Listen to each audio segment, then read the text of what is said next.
Olá, nesta videoaula falaremos sobre a filtragem anti-bouncing.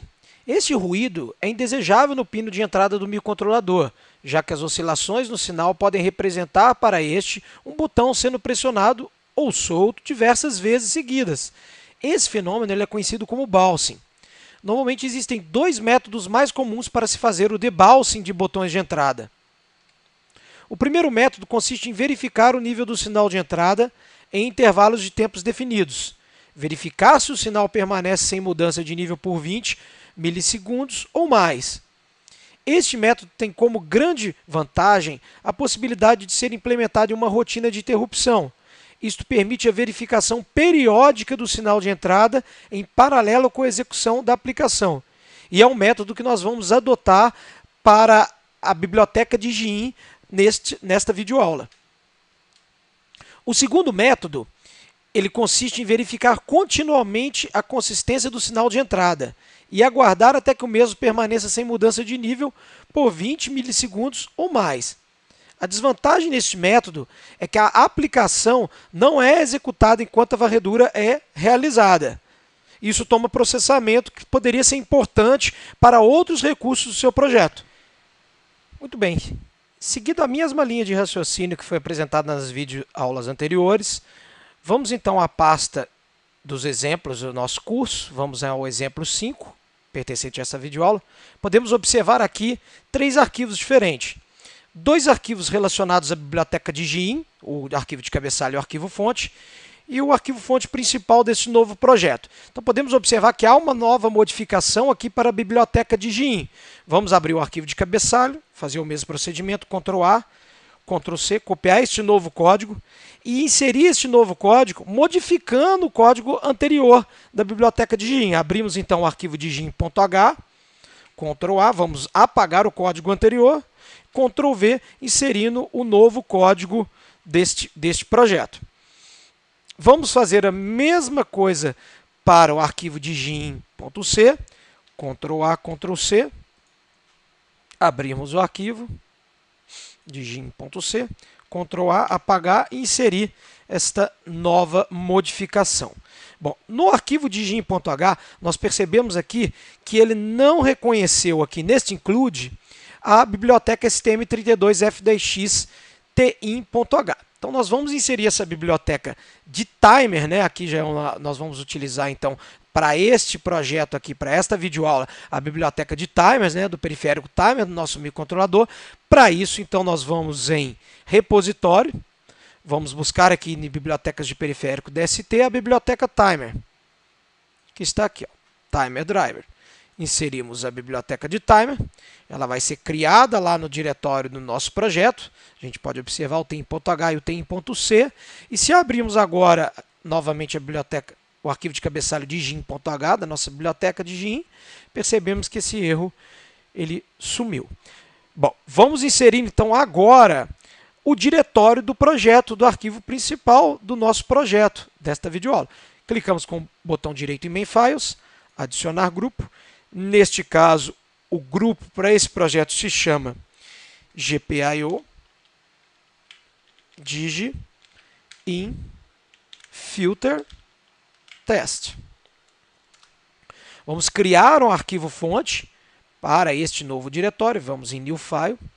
Então, lá no diretório do projeto, temos que vir aqui na pasta Main Files, criar aqui, por uma questão de organização, este diretório, né? Vamos dar com o mesmo nome aqui, GPIO Digi in Filter Test, e dentro do diretório criar o nosso arquivo principal, também, neste caso com o mesmo nome, GPIO Digi in Filter Test.c.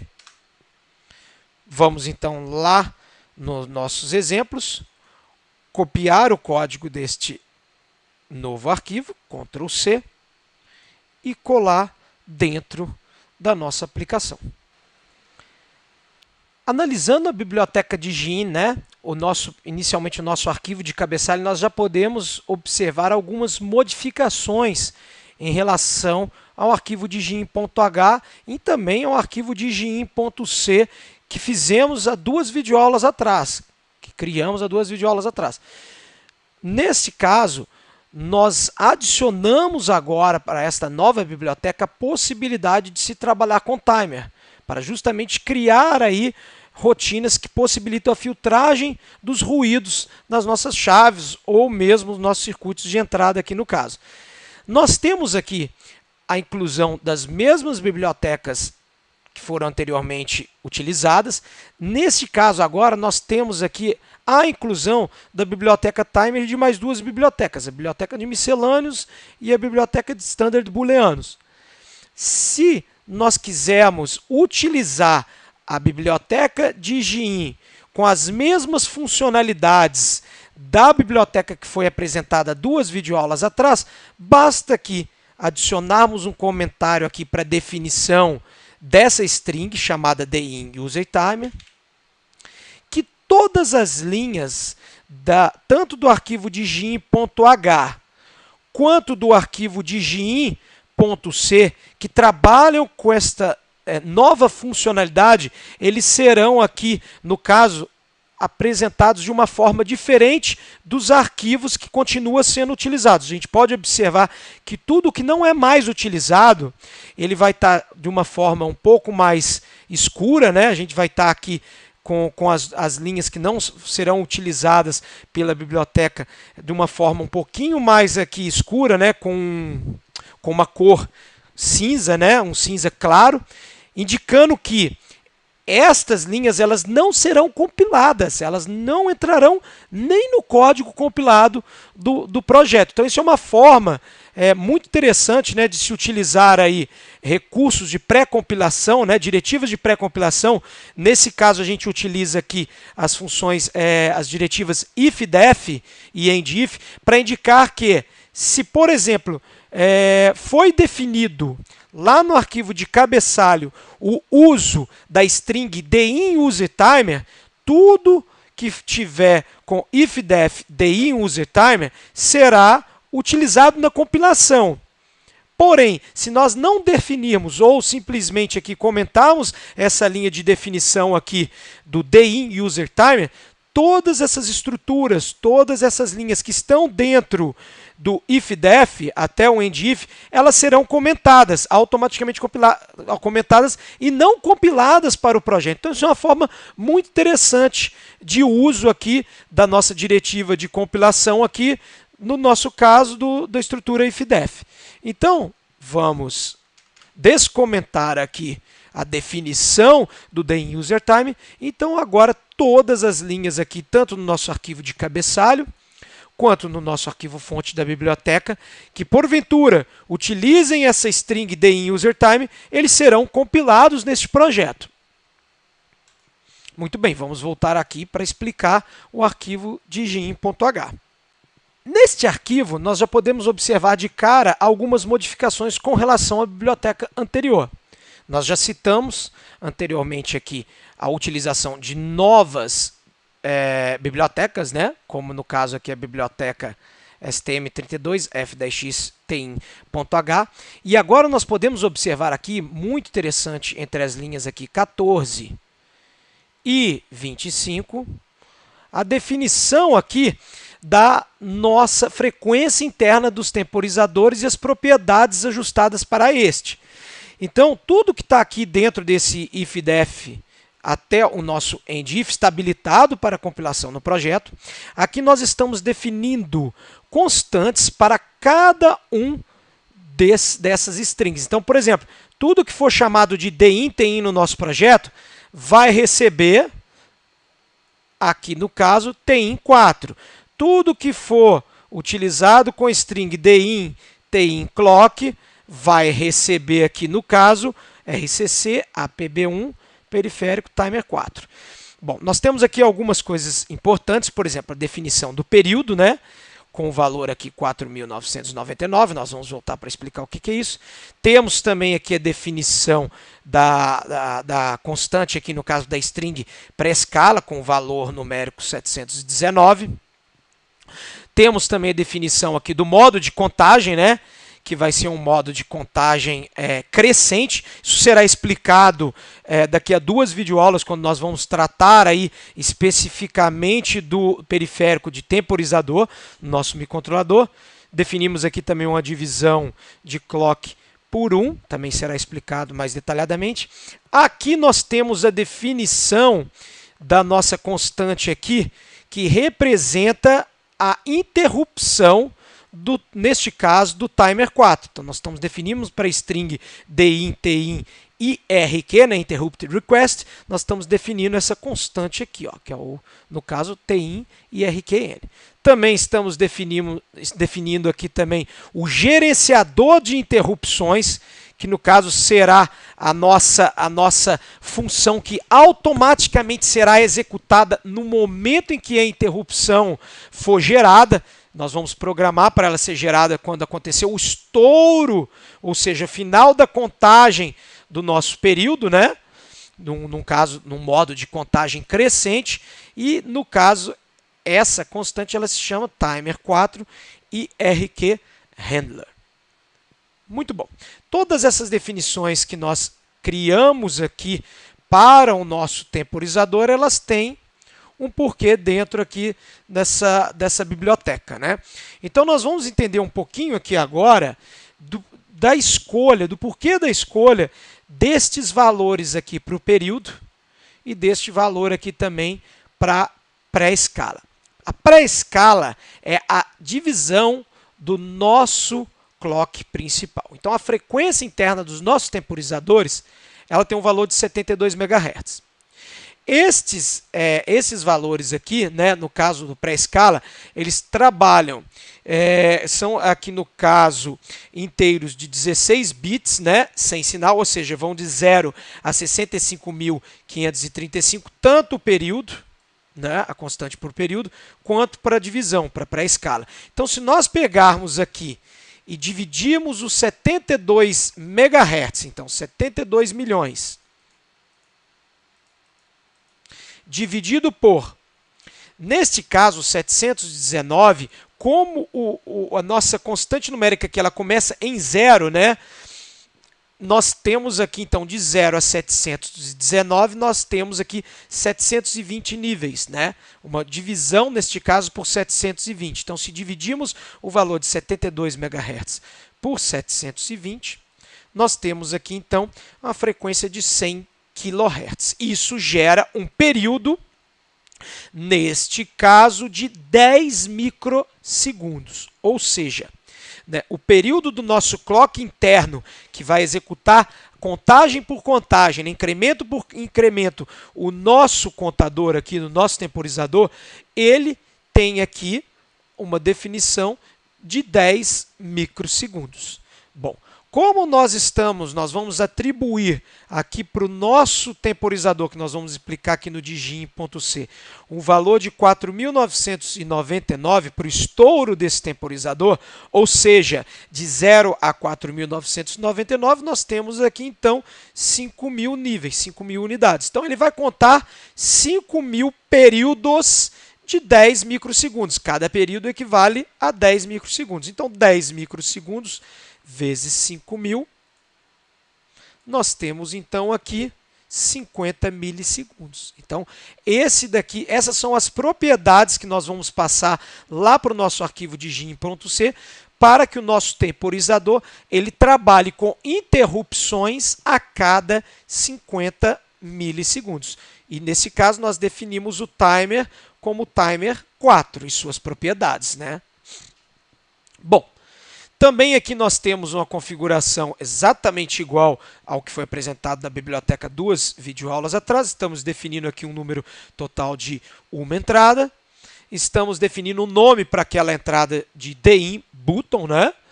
Estamos aqui definindo a estrutura de configuração dos nossos pinos de entradas digitais. Isso tudo foi explicado há 2 videoaulas atrás.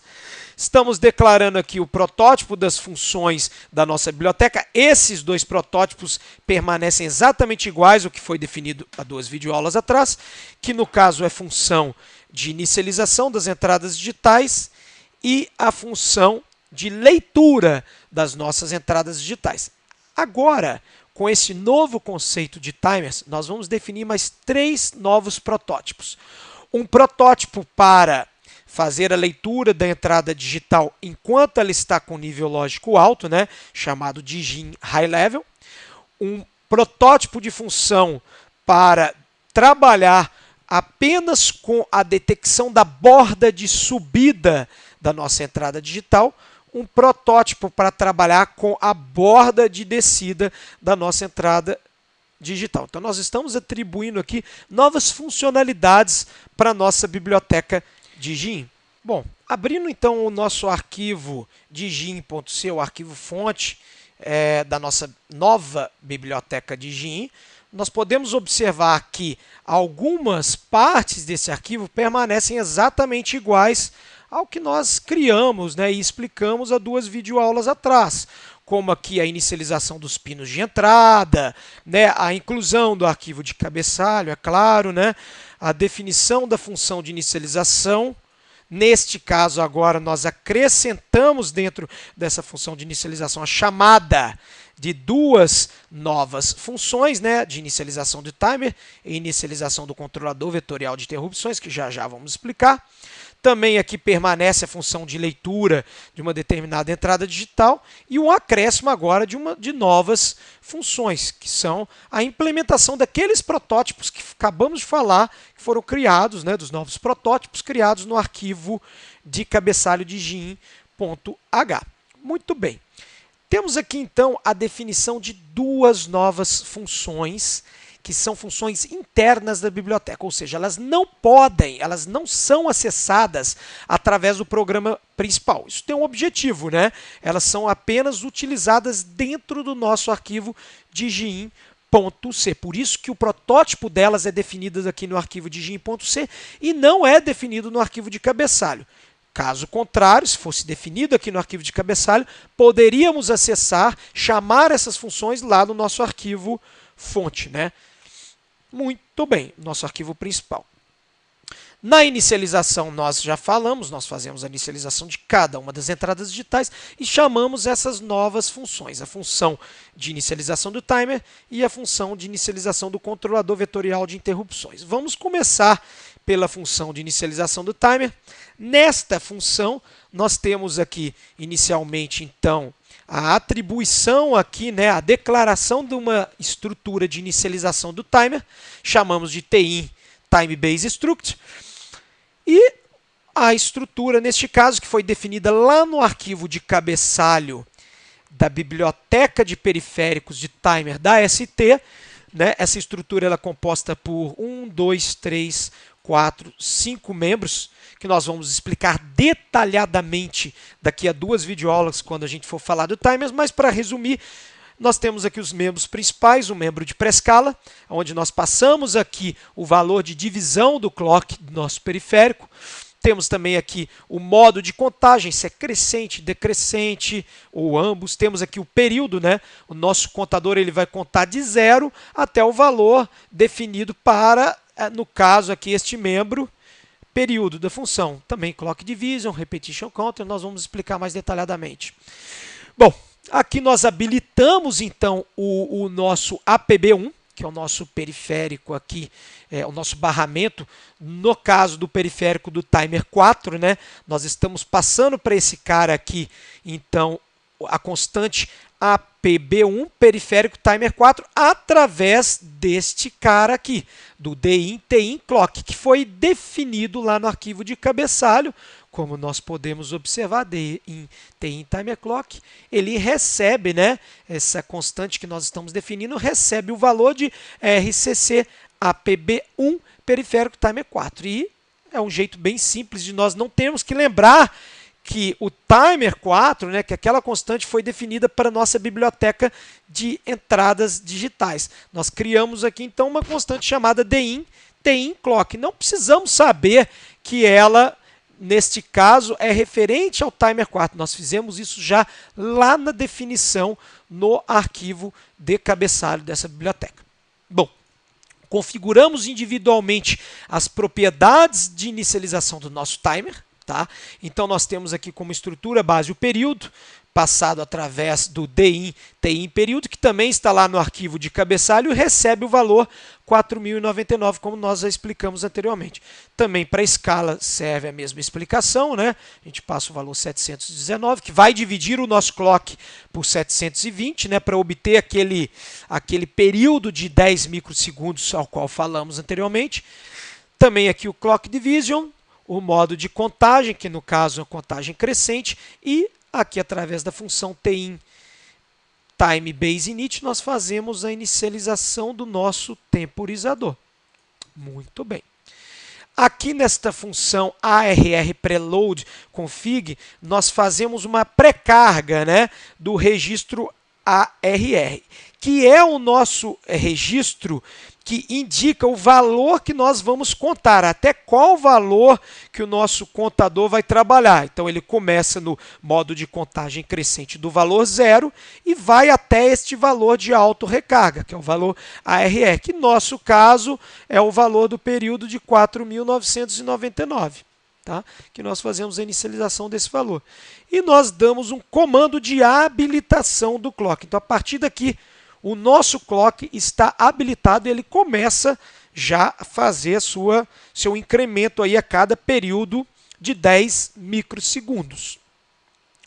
Temos também aqui a chamada da função init-nvic, que é o nosso controlador vetorial de interrupções. Está aqui.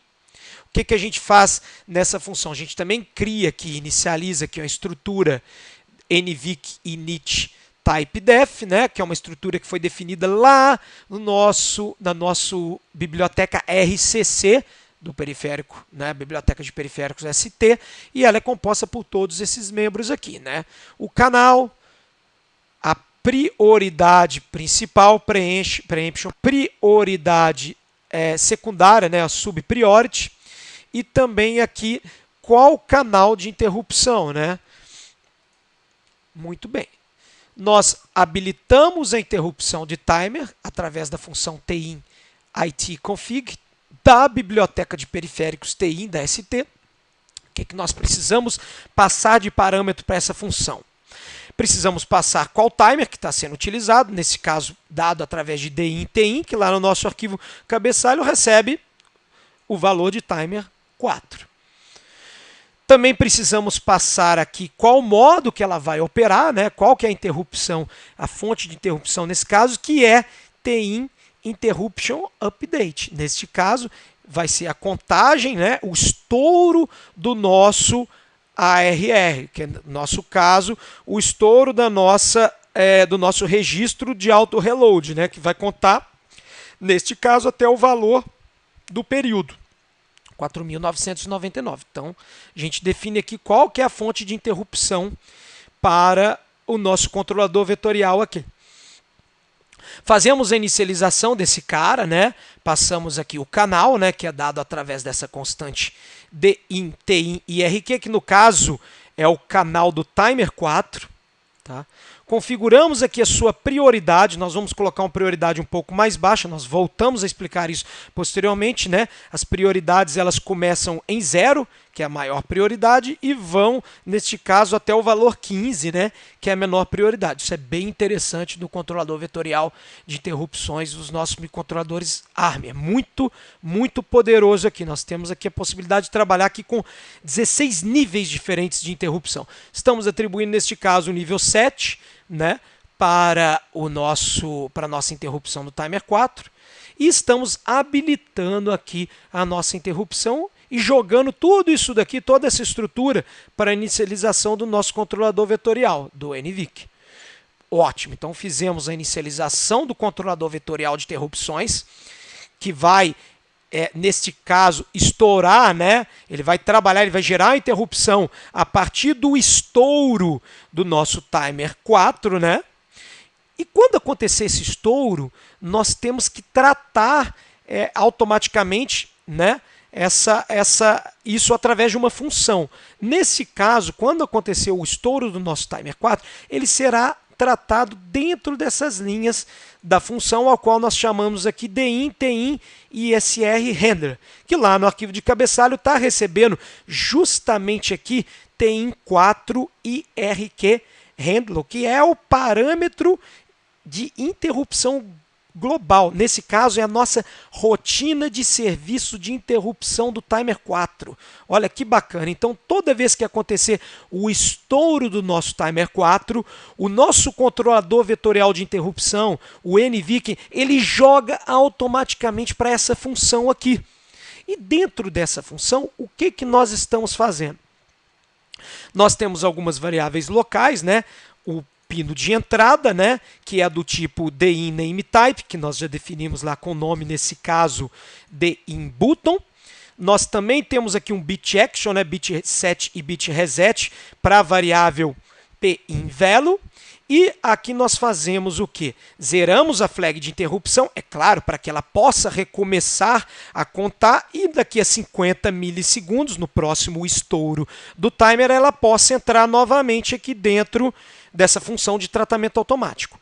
Aqui nós fazemos um loop ao qual nós verificamos para cada um dos pinos de entrada, num total escolhido lá no arquivo de cabeçalho, nós verificamos o valor atual deste pino, através, nesse caso, né, da chamada da função GPIO Read Input Data Bit, que é a função da biblioteca de periféricos GPIO da ST para a leitura do estado atual de um determinado pino.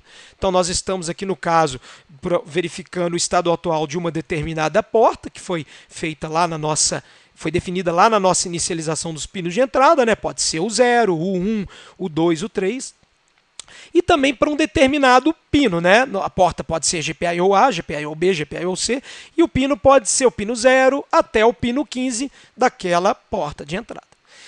Bom, o que nós estamos fazendo? Nós atribuímos esse valor para a variável PIN_Value e, em sequência, nós pegamos este valor da variável PIN_Value e atribuímos a variável global que definimos lá no início do nosso arquivo, né? Que tem o tipo, que é do tipo bitAction, que é um vetor.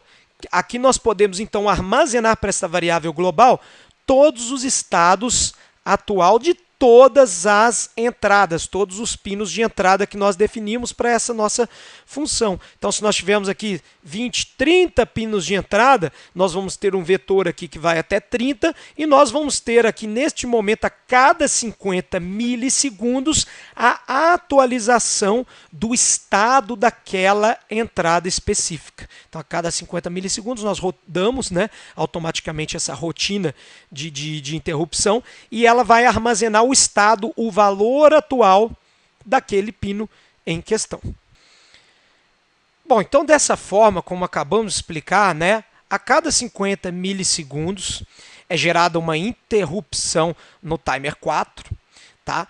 Essa interrupção gerada pelo estouro de contagem aqui, dado, né, como parâmetro de contagem o período, né, desejado, que no nosso caso ele vai de 0 até 4.999. Quando ele chegar nesta contagem, ele estoura. Esse estouro do timer, ele gera uma interrupção que foi definida no nosso controlador vetorial de interrupção com uma prioridade mediana, né, uma prioridade 7. E quando acontece esse estouro, o nosso controlador vetorial, ele automaticamente vai indicar para rodar essa função, para executar essa função aqui entre as linhas 145 e linha 159 aqui do nosso arquivo fonte de gin.c. Nesta função é feita uma varredura, né, de todos os pinos de entrada que foram programados na nossa biblioteca e o estado atual de cada um desses pinos, seja ele bit set, seja ele bit reset, é passado para esta variável global DIN_Actual_Value. Esse é um resumo do que nós explicamos até aqui. Tudo isso é feito para se utilizar estas funções aqui, né, que são as funções de GIN High Level. O que a função de GIN High Level faz? Ela apenas, no momento que nós chamarmos ela lá no programa principal, ela vai retornar para a gente, né, aqui através aqui da variável interna dela, né, da variável local PIN_Value, ela vai retornar o valor atual, o estado atual do pino desejado, do pino escolhido, seja o DIN_Button, DIN_Button 1, DIN_Button 2, o nome que você definir, que você escrever para a biblioteca. Mas nós adicionamos funcionalidades interessantes para essa biblioteca. Nós adicionamos aqui uma função para detectar a borda de subida e uma função para detectar a borda de descida. Eu vou explicar aqui apenas o funcionamento da detecção de borda de subida, já que o funcionamento da detecção de borda de descida ele é praticamente igual. A diferença aqui é que, no caso, ele trata aqui nessas estruturas condicionais, nesses ifs, if, else e else, ele trata de uma forma diferente, né? Ele é um inverso no caso da função de detecção de borda de subidas. O que essa função faz? Observe o seguinte, nós temos aqui a definição de variáveis globais, variáveis locais dessa função. Primeiro, uma variável com o valor do pino atual e uma variável que nós chamamos old, que vai receber o valor da última execução, da última chamada dessa função de gin high-edge. Temos também a definição aqui muito interessante de uma variável, também chamada oldPinValue, que é um vetor, né, que recebe o último valor de cada um dos pinos configurados na nossa biblioteca. É do tipo bitAction, e nós temos aqui também um modificador static neste caso. O que o static ele faz aqui? Isso é muito interessante. Como isso daqui é uma variável local, a gente tem que entender que toda vez que a gente entra na nossa função, que a gente chama a nossa função, é atribuído então um endereço de memória, né, para cada uma dessas variáveis. Quando a gente sai da função, esse endereço de memória, normalmente é liberado, né, para que outras variáveis locais lá do nosso programa eles possam utilizar esse endereço de memória, ele fica livre. Quando a gente retorna a nossa função, esse endereço de memória é novamente realocado para aquela variável e ela é inicializada com o valor 0, entendeu? Quando a gente utiliza o modificador estático, o que a gente faz? A gente deixa com que essa variável local da nossa função, no caso aqui de gin high-edge, ela permaneça com o valor antigo, com o valor anterior, ou seja, ela não aloca esse espaço para novas variáveis.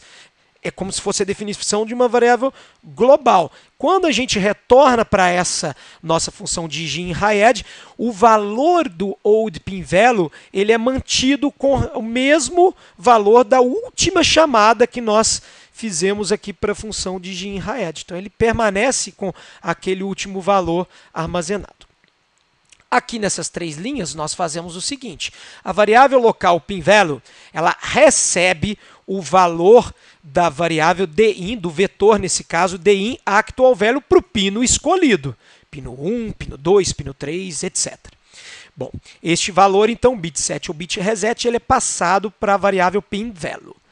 Ok. Este din actual value, como nós acabamos de ver, ele é o valor das entradas, né, no caso da entrada escolhida, que é atualizado a cada 50 milissegundos. Ou seja, se nós chamarmos a nossa função de gin high-edge, sei lá, 20 milissegundos após o tratamento automático dessa interrupção, ele, no caso, vai estar com o valor, seja ele alto, né, ou seja ele baixo, da chamada, né, da execução desse tratamento automático de interrupção de 20 milissegundos atrás. Ok, então ele recebe este valor. Nós temos aqui a variável old, né, que também é do tipo bitAction, que recebe aqui, no caso, o valor da variável oldPinValue input pin. Então, olha que legal. Como nós estamos apenas na próxima linha atualizando esta variável oldPinValue, né, que é, no caso, lembra, do tipo estático. Ela permanece com esse valor na próxima chamada da função de gin high-edge, ela vai permanecer com o mesmo valor que foi passado na chamada anterior. Então, olha que interessante, na linha 72, nós atualizamos essa variável com o valor atual do nosso pino escolhido, né? Na linha 71, a variável old ela está recebendo o valor dessa variável. Olha que interessante, como o valor novo para essa variável ele é apenas atualizado na linha 72, a variável old aqui na linha 71 recebe o valor da última vez que essa função foi chamada né, o valor da variável old pin value, aqui no caso do vetor input pin, né, do valor do vetor escolhido, o valor da última vez que foi chamada essa função. Então esse valor aqui do old é o valor que, no caso, o programa principal, né, que o desenvolvedor chamou lá no programa principal, né, a, sei lá, por exemplo, 1 segundo, 2 segundos atrás. Então veja que interessante. Se o valor atual do momento que foi chamado essa função for bit reset, o que significa isso? Ele é zero. Bit reset significa que, neste caso, o nosso pino de entrada ele está recebendo o valor zero. Valor zero para o nosso pino de entrada significa que o nosso pino de entrada está pressionado, que o nosso push bottom ele está pressionado. Então, se ele está pressionado, isso é uma borda de descida, não é uma borda de subida, né? Bom, se a gente está no nível baixo, né, no nosso caso, a gente vai retornar o que para essa função? Reset, porque nós estamos então pegando um nível baixo, não é uma borda de subida. Pode ter acontecido anteriormente uma borda de descida. No contrário, se não está em nível baixo, se ele não está em nível baixo, ou seja, o valor atual do nosso pino de entrada está em nível alto. Porém, o valor dele anterior, quando a última vez que a gente chamou a função de GIN high edge, o valor antigo dele estava diferente de nível baixo, ou seja, ele estava com nível alto. Então vamos pensar assim, ele não está com nível baixo. O valor atual do nosso pino está em high. Só que a última vez que foi chamada a nossa função high edge, ele também estava em high. Ou seja, se ele estava na última chamada em alto e nessa nova chamada ele permanece em alto, não aconteceu, a princípio não aconteceu nem borda de subida e nem borda de descida. Então a nossa função retorna também o valor reset. E se for o contrário? Se o nosso pino atual, se o nosso valor atual é high, é nível alto, e o nosso valor antigo era nível baixo, o que a gente entende? Bom, ele estava em nível baixo, o botão estava pressionado e agora, nesse momento que nós chamamos novamente a função, ele está em nível alto, o botão foi solto. Então, o que aconteceu nesse caso? Nós detectamos uma borda de subida. E a nossa função, justamente, ela retorna verdadeiro se detectou a borda de subida. Então, nós fazemos aqui um return bit set para indicar que foi detectada uma borda de subida. A função de GIN LOWED tem o mesmo tipo de funcionamento, ela é muito parecida, né? Só que nesse caso ela pega a borda de descida. Então, se foi pressionado o botão, ela retorna true. Se foi solto o botão, ela não retorna, ela fica em falso. E é isso aí o funcionamento, né, da nossa biblioteca de GIN com estas modificações para tratar, neste caso, o ruído gerado pelas chaves. Vamos então agora ao nosso programa principal, né, o nosso projeto dessa videoaula. Incluímos então a biblioteca de GIN.h, a biblioteca de Gout. Temos então agora o nosso projeto principal aqui, né, o int_main. Não criamos aqui a função de delay porque o nosso próprio sistema agora, nossa própria entrada digital, nós já temos um filtro, nós já temos um temporizador interno, né, para fazer essa filtragem para a gente, então a gente nem vai precisar utilizar agora, nesse caso aqui, atrasos, né? Vamos então aqui no nosso programa principal, int_main void, temos aqui a definição da variável botão do tipo inteiro, a inicialização dos clocks do nosso microcontrolador, a inicialização dos pinos de entrada, a inicialização das saídas digitais, no nosso caso, entrada apenas o nosso primeiro push button e a saída o nosso LED 1, muito simples. Temos o loop infinito, a variável botão ela recebe, agora nesse caso, o retorno da função de GIN LOWED, que retorna se pegou uma borda de subida, ou seja, se foi pressionado o botão, nosso caso, DIN button, né, que é o PB1. Se o botão for igual a 1, nós executamos aqui a função DigOutWrite, TheOutLED 1, OutToggle. Ou seja, ele vai escrever um valor para o LED, ele vai acionar ou apagar o LED, dependendo do estado anterior que estava, no nosso caso, o LED. Então, nós vamos compilar o projeto.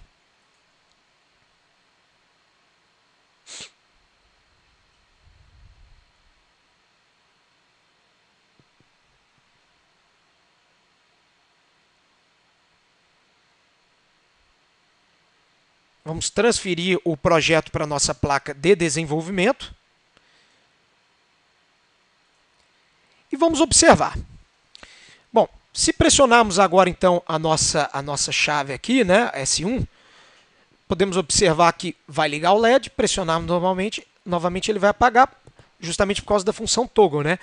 E agora a gente pode observar que, utilizando a nossa rotina de filtro, a gente praticamente não vê aí o ruído atrapalhar o funcionamento no momento que a gente pressiona, no momento que a gente solta. Aquela nossa entrada digital que está fazendo a leitura das chaves, ela ignora esses ruídos gerados. Para visualizar isso, vamos utilizar o analisador lógico, vamos conectar aí o terra do analisador lógico ao terra da placa, e os canais, no caso o canal 1 do nosso analisador lógico, eu vou conectar aqui, né, a PB1, que é, no caso, a entrada digital da nossa chave. E o canal 3, né, que é a saída PB0, que vai ligar o LED, eu vou conectar aqui, então, ao canal 3 do nosso analisador lógico. Vamos aqui abrir o software Logic do nosso analisador. Vou configurar aqui para uma frequência aqui de 2 megasamples, megamostras por segundo, é mais do que suficiente. Por 20 segundos. Vamos inicializar ele e vamos começar aqui a atuar sobre a nossa chave. Pressionar várias vezes, soltar, simular mesmo o ruído para a gente observar o que vai acontecer.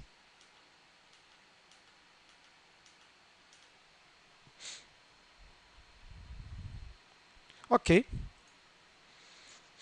Vamos ampliar aqui os nossos canais.